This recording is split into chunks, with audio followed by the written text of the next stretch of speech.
All right, guys, we've got the Garfour waterproof boat rocker switch aluminum panel.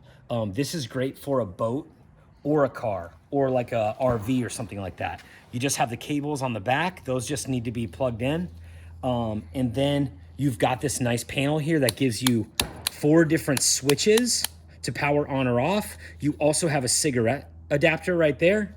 And then you also have 3.1 USB voltage plugs right there. So this thing's super nice. You can see all you need is just 4 screws and you're good to go. It's got a matte black aluminum finish. I think it looks really good. They also give you a bunch of stickers, there, and then also white ones here that because you can use it for so many different things. So depending on what you choose to power these with, you have stickers that can make it look good so you know what you're turning on and off. And straight up, you should get it.